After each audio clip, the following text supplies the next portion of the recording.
Brandon, a huge welcome to the Lead on Purpose podcast.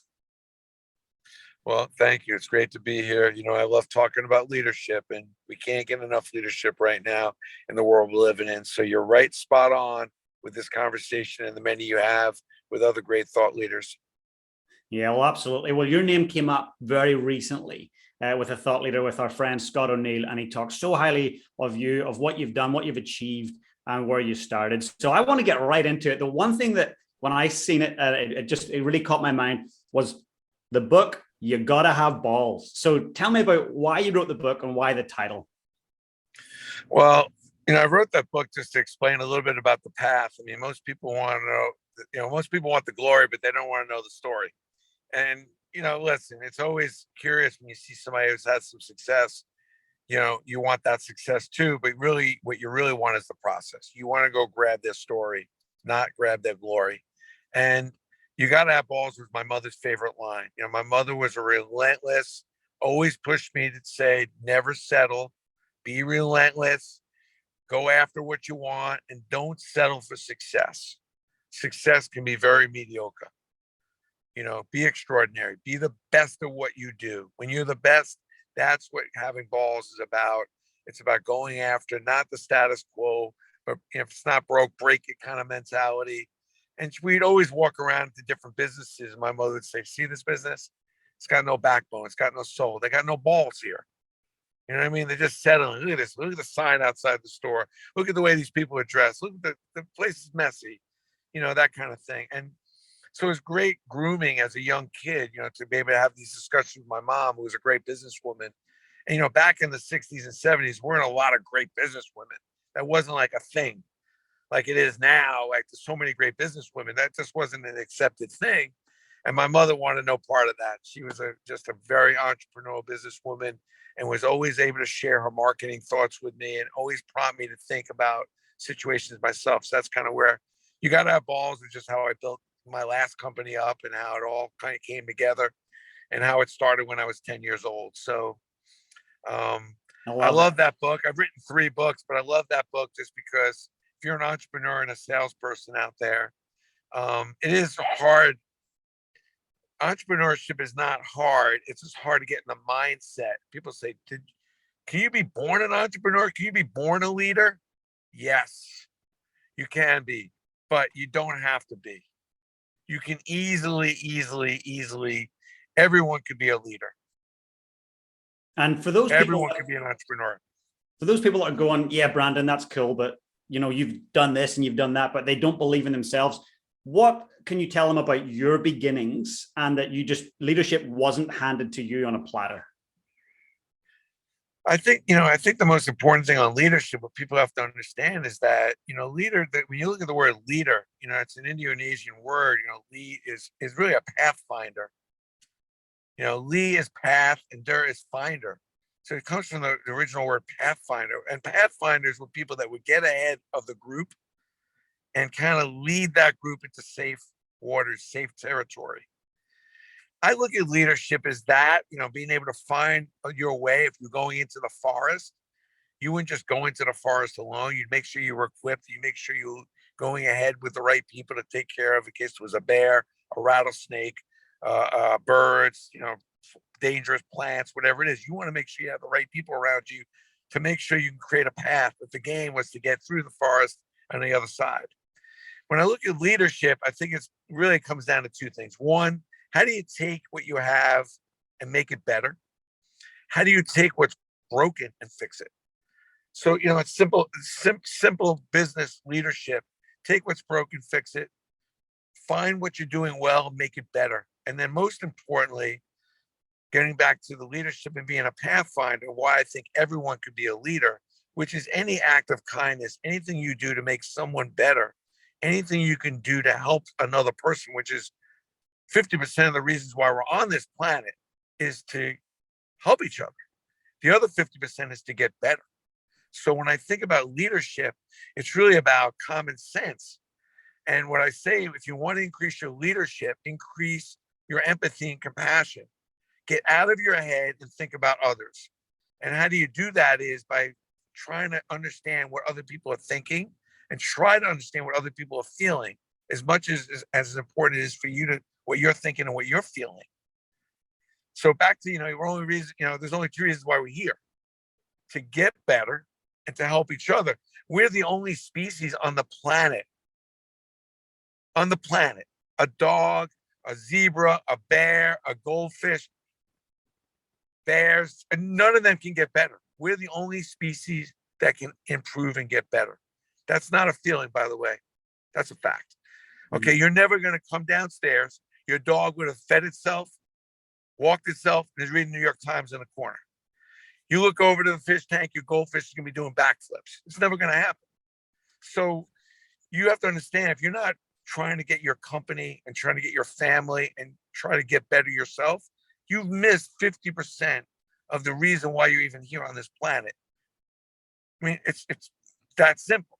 So leadership is being a pathfinder. It's using common sense, putting yourself in someone else's shoes.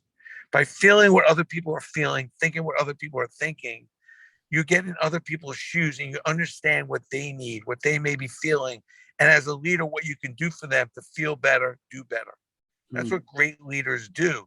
Now, obviously, you want to be a master of your craft, master of your own life first, which is what some people struggle on. But when you've mastered the business, the craft you're in a position to be a great leader, because you can then understand what other people are feeling and then lead them to be able to do better, do more, feel better. And that's what great leaders do, a combination of those things. But you must first realize, turn up your common sense, which is turning up your empathy and compassion. Fix what's broken.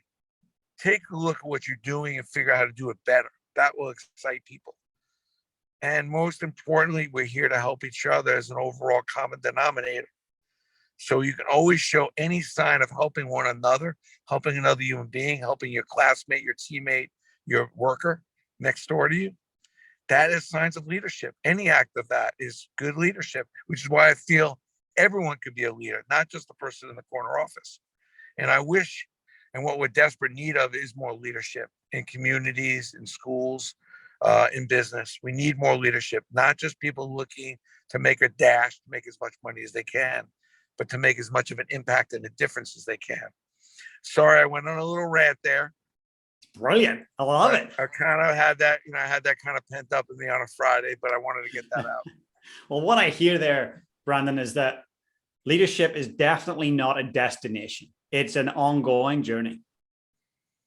Absolutely. And you got to think about whether you want to have a journey or a career. If you want to have a career, it's okay. Nothing wrong with it. But a journey is like a sailboat out in the water. You're not sure which the turns and twists, but you're able to have radical acceptance.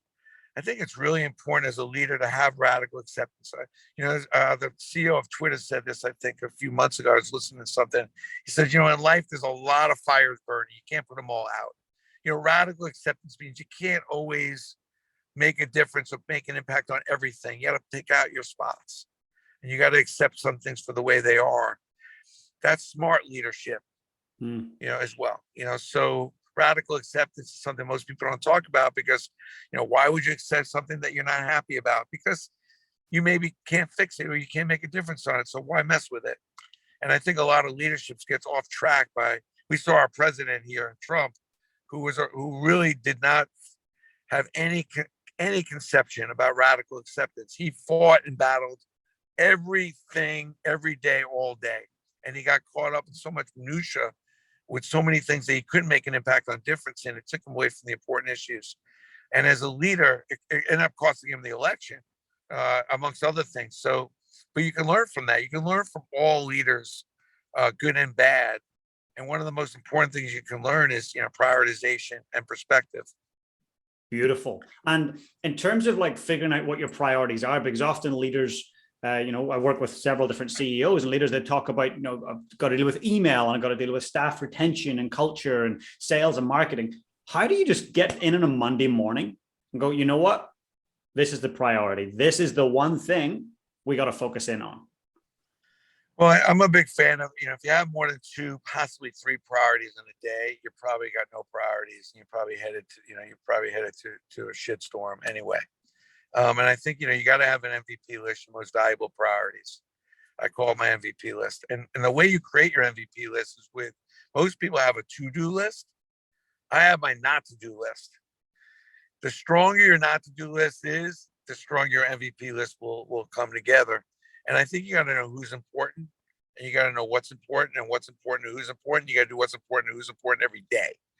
If you're not doing what's important for who's important and don't have really locked down focus of those two most important priorities, doesn't mean you can't get more accomplished. But if you got more than two priorities, just go to a bar, just drink, eat some gummies, because you might as well at least have a party. Because you heard it here first, guys. Exactly. So I'm a big fan of minimizing the amount of priorities.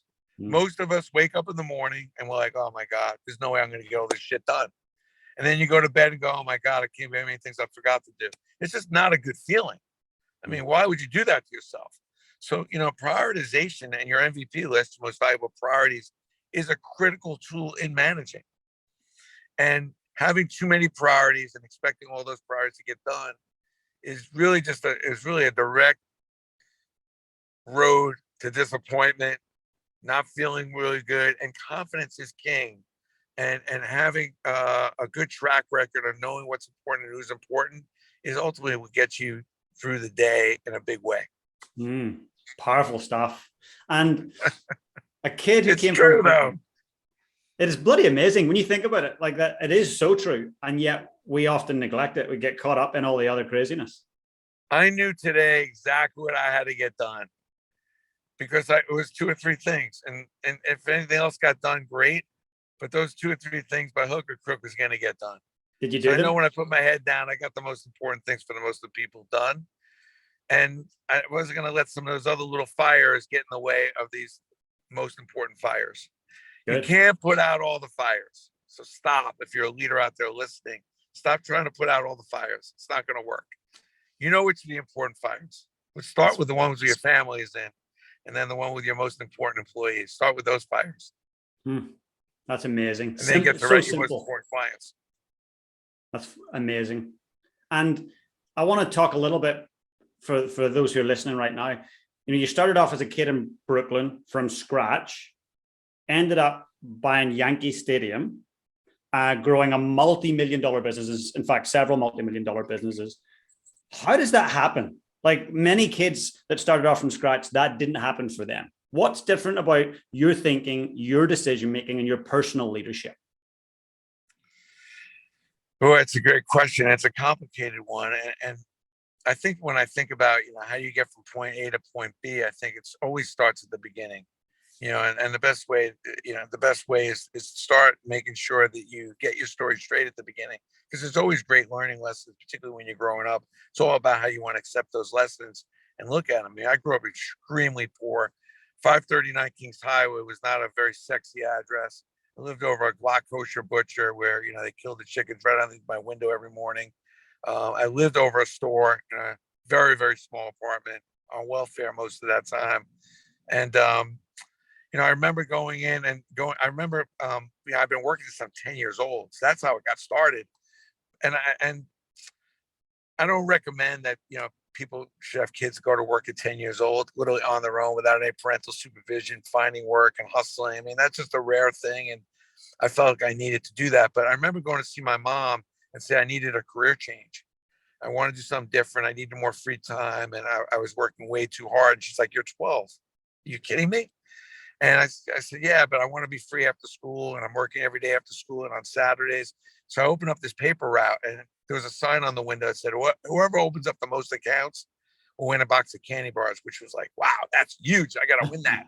So I'm knocking on doors and I'm trying to open up accounts. I had 29 dailies and 34 Sundays.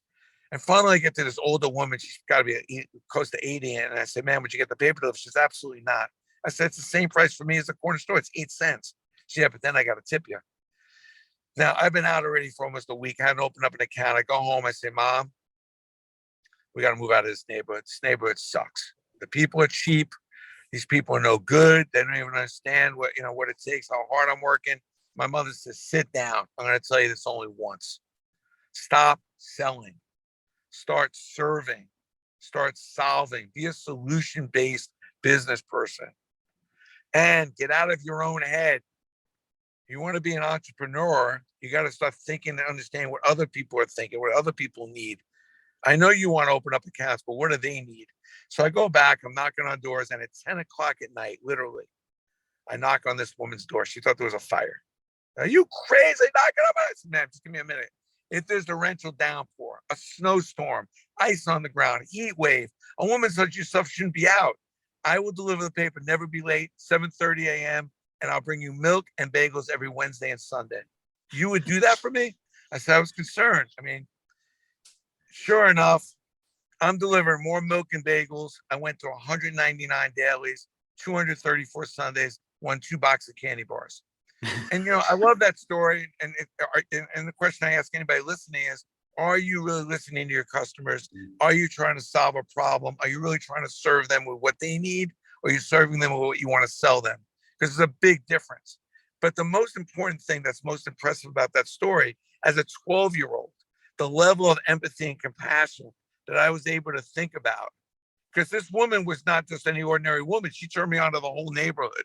And that's the thing I tell people all the time. You never know when your life is going to dramatically change by one transaction, one sale. You only need to make sometimes one sale, and it can change everything. Most people don't think that. They think they're going to make 1 million sales, but it's really comes down to sometimes meeting one person, which could be your wife or husband, one sale.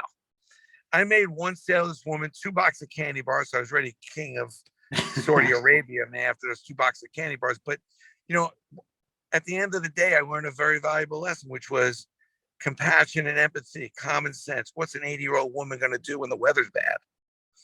And for a 12-year-old, that's amazing. And that's what led me and what I've been doing for the last 50 years.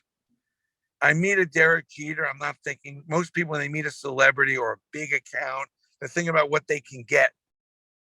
I'm thinking about what I could give, what I could serve, what I could do for them that they can't do for themselves. What value can I provide?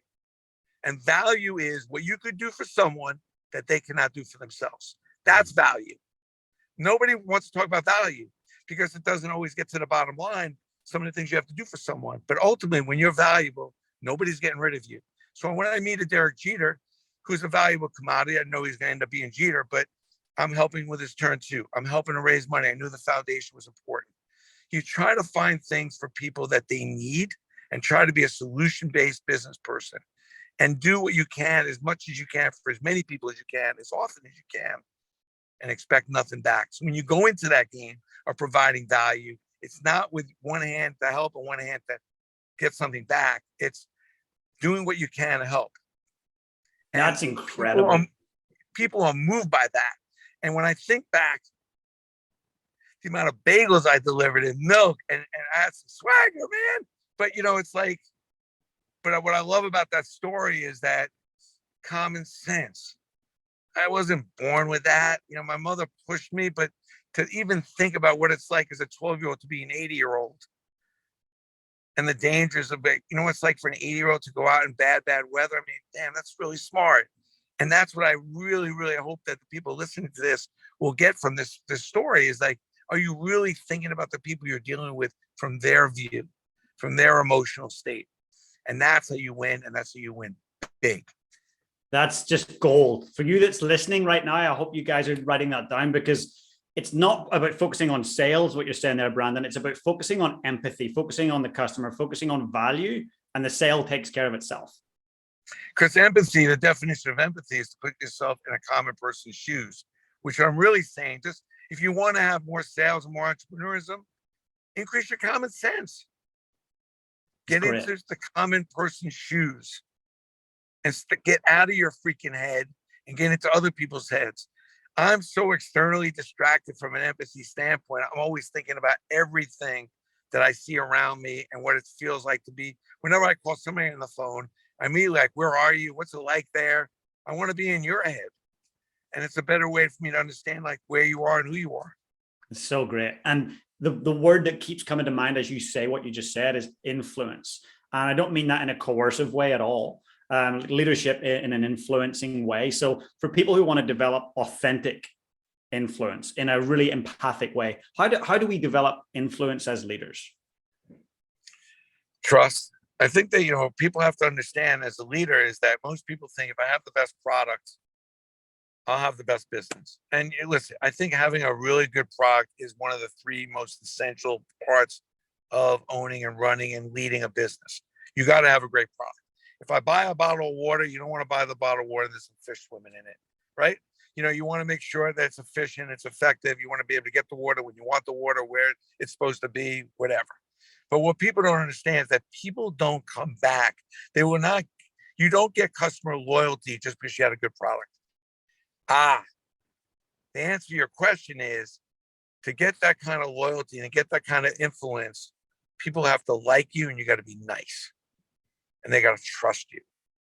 So people will buy your product because it's a good product, but they don't necessarily be loyal to your product unless they trust you and they like you and you're nice to them.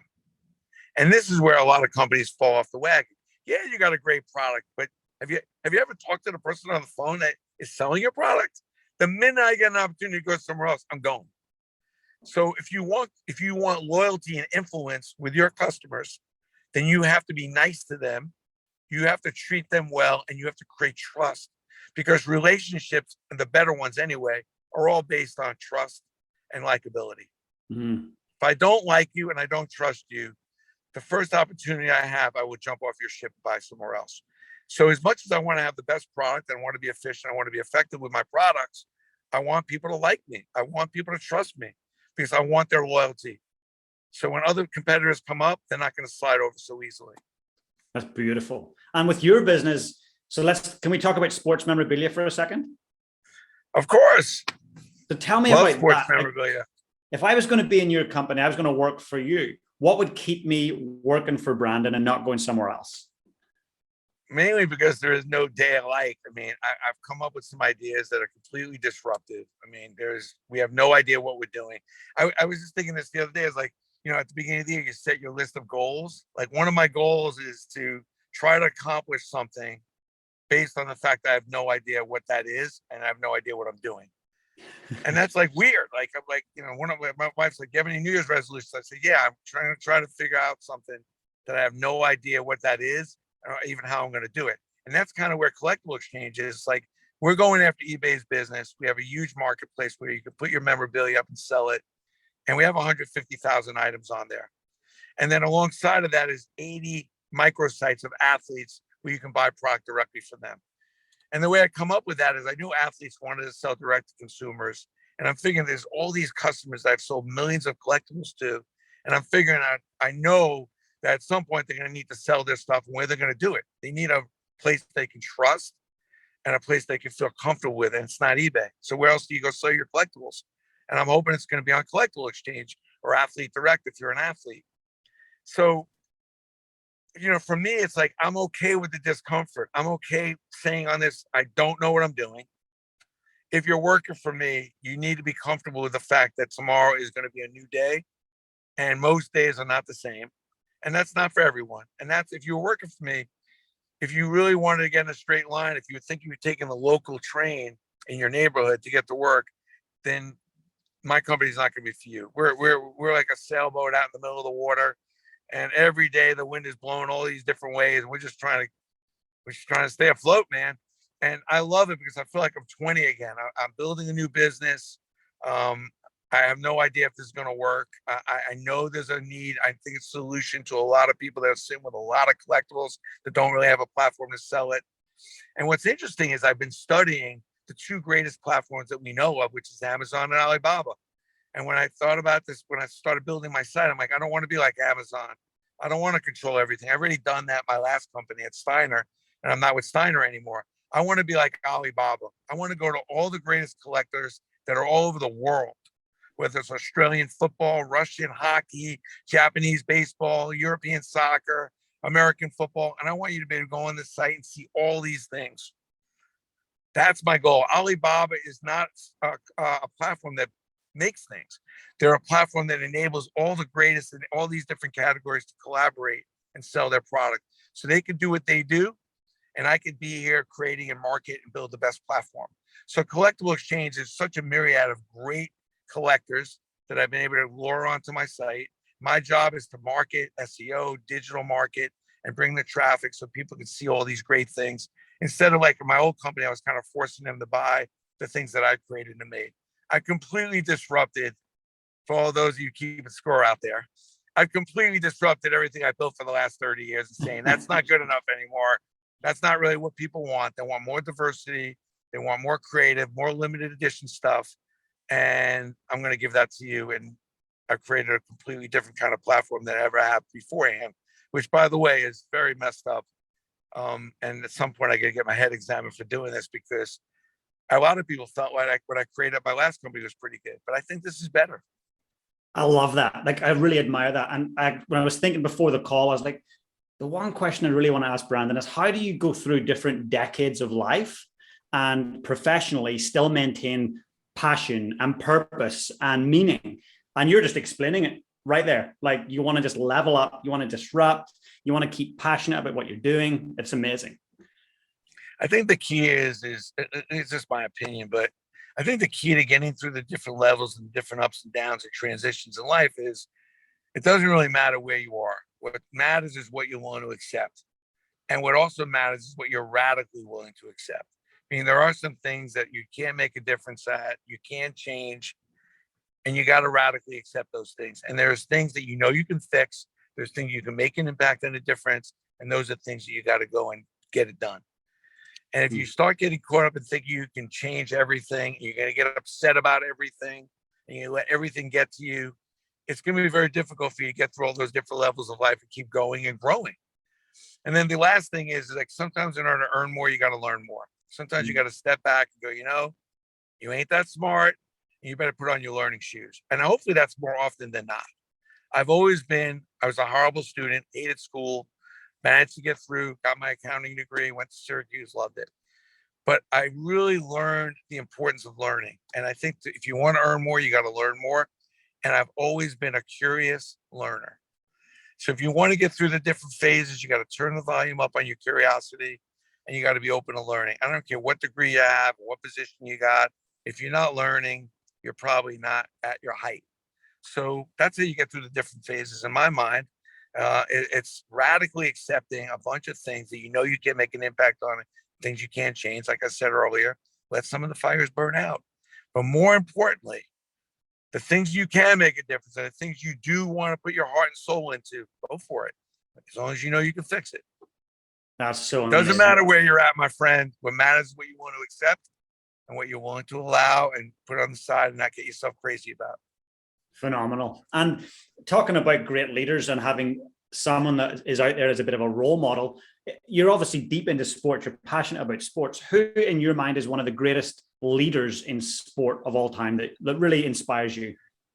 Well, what's interesting about the leaders is, obviously you need to be a master of your craft. So you have to be a really good player, and you don't have to be the best player, but a good player. But it's a player that wants to have success for their teammates, that wants the people around them to succeed as much as they want to succeed.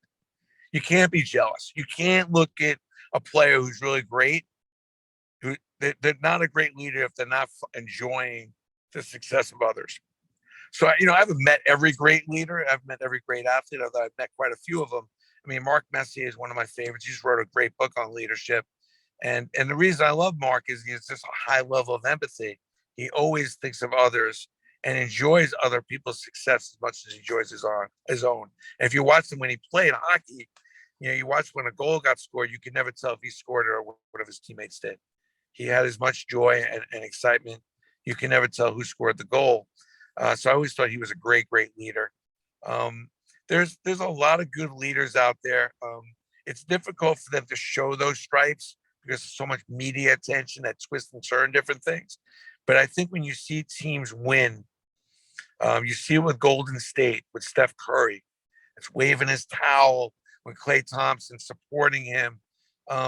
Great leader, a guy that is you drop in 30, drop in 20, but he's really more importantly in the winning and his players and around him doing better.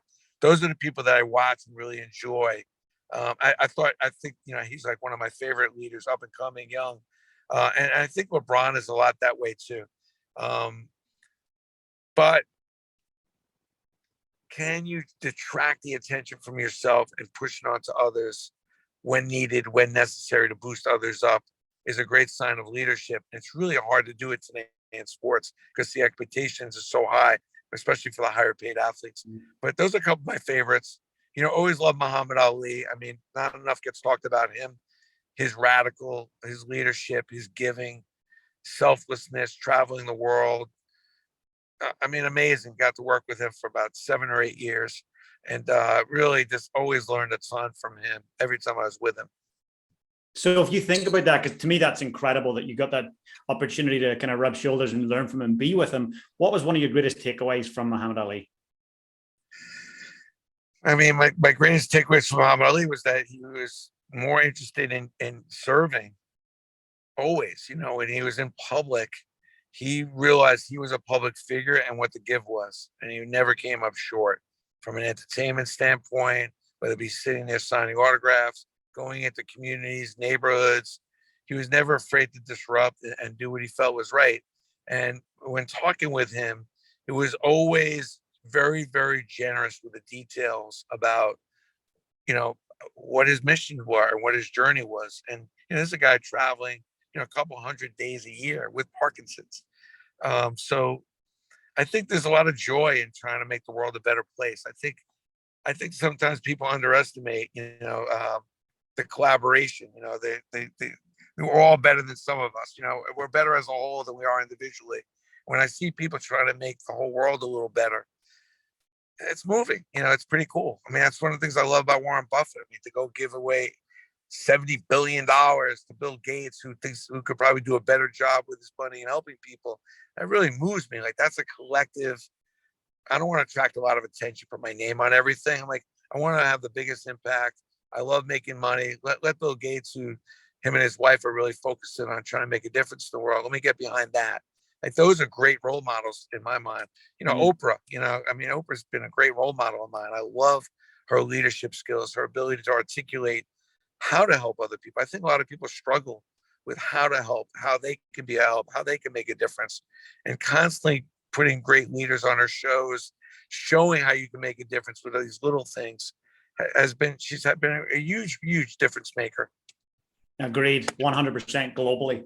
And as a leader yourself, when you've been struggling, maybe when you've made some poor decisions, you're under the weather, who do you go to help you move through, and who holds you to a higher standard in your life?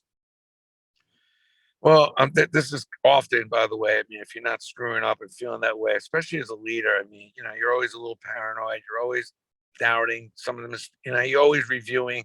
I don't like to get stuck in these these holes, but as a leader, you're going to make a lot of mistakes. I keep a young group around me.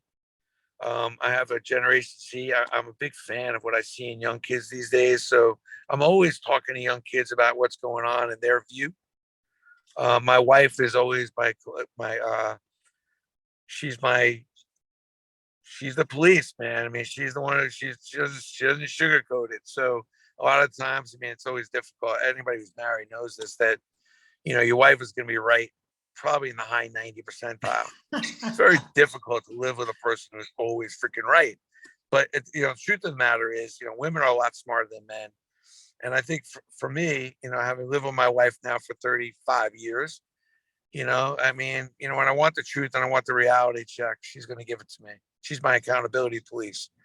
So, I knew when I saw my wife, I met my wife when I was 17. I knew that, the first time I saw her coming down this hill, we met in summer camp. I knew this was the woman I wanted to argue with the rest of my life.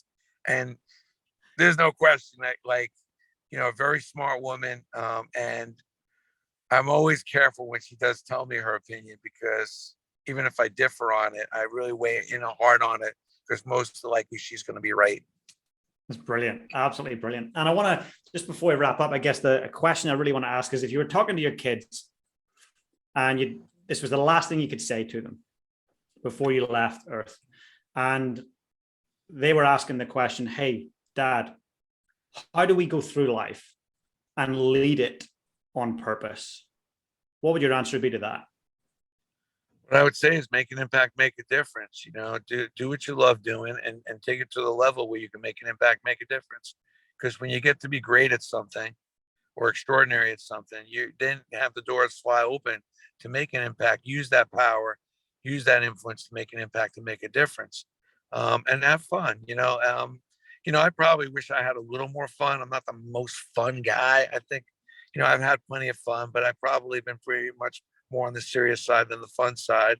So I remind my kids, like, have a little extra fun for the fun maybe that I kind of avoided a little bit in getting so serious about leadership and about business. But have a little fun, but make an impact, make a difference, and don't be afraid to help out the person next to you. Make sure that part of your journey is about making this world a little better than when you found it.